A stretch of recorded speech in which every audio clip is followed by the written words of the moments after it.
Evangelho de Lucas, capítulo 22, parte 2. Lutar pela vida e pelo reino. Em seguida, Jesus os inquiriu: Quando eu vos enviei sem bolsa, mochila de viagem e outro par de sandálias, sentistes falta de algo? Ao que eles prontamente replicaram: De nada. Então Jesus os adverte: Agora, porém, quem tem bolsa, pegue-a, assim como a mochila de viagem. E quem não tem espada, venda a própria capa e compre uma. Pois vos asseguro que é necessário que se cumpra em mim o que está escrito. E ele foi contado com os transgressores. Sim, o que está escrito a meu respeito está para se cumprir. Então os discípulos afirmaram: Senhor, eis aqui 2 espadas. Mas Jesus lhes exortou: É o bastante. Jesus sai para orar no monte. E retirando-se, seguiu como de costume para o Monte das Oliveiras, e os discípulos o acompanharam. Chegando ao lugar, Jesus lhes instruiu: Orai para que não venhais a cair em tentação. Então ele se afastou deles à distância de um tiro de pedra, ajoelhou-se e começou a orar: Pai, se queres, afasta de mim este cálice, entretanto não seja feita a minha vontade, mas o que tu desejas. Foi então que apareceu-lhe um anjo do céu que o encorajava, e em agonia orava ainda mais intensamente, e aconteceu que seu suor se transformou em gotas de sangue caindo sobre a terra. Assim que se levantou da oração e voltou à presença dos discípulos, os encontrou adormecidos, exaustos de tristeza, e exortou-lhes: Por que estáis dormindo? Levantai-vos e orai, para que não venhais a cair em tentação. Jesus é preso. Enquanto ele ainda falava, chegou uma multidão seguindo a Judas, um dos 12. Este se aproximou de Jesus para saudá-lo com um beijo. Jesus, no entanto, lhe arguiu: Judas, por meio de um ósculo estás traindo o Filho do Homem?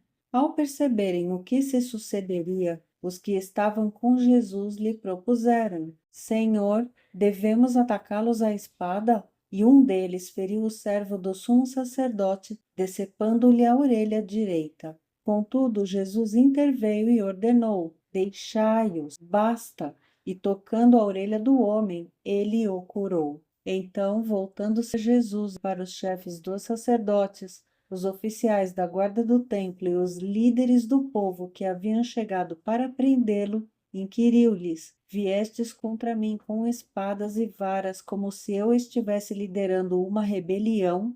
Todos os dias eu estive convosco no templo, e não estendestes as mãos contra mim. Contudo, esta é a vossa hora, quando as trevas dominam. Pedro nega a Jesus. Então prenderam a Jesus e o levaram e o fizeram entrar na casa do sumo sacerdote.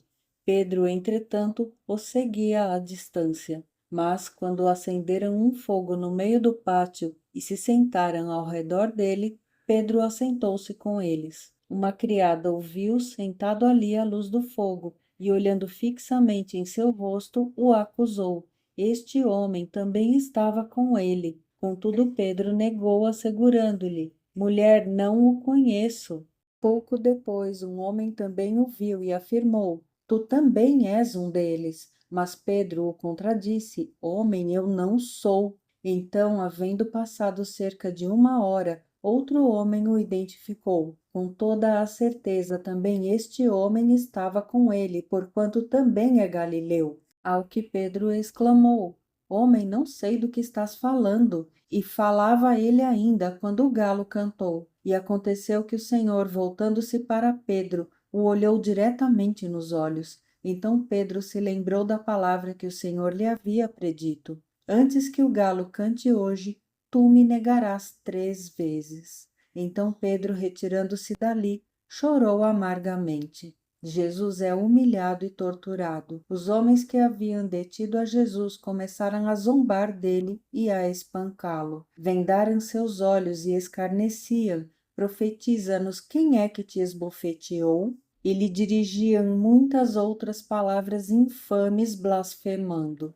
Jesus diante dos líderes judeus. Logo que o dia clareou, reuniu-se todo o sinédrio, tanto os chefes dos sacerdotes quanto os mestres da lei, E Jesus foi conduzido à presença dos maiores líderes do povo, onde o interrogaram: Se tu és o Cristo, declara-o a nós.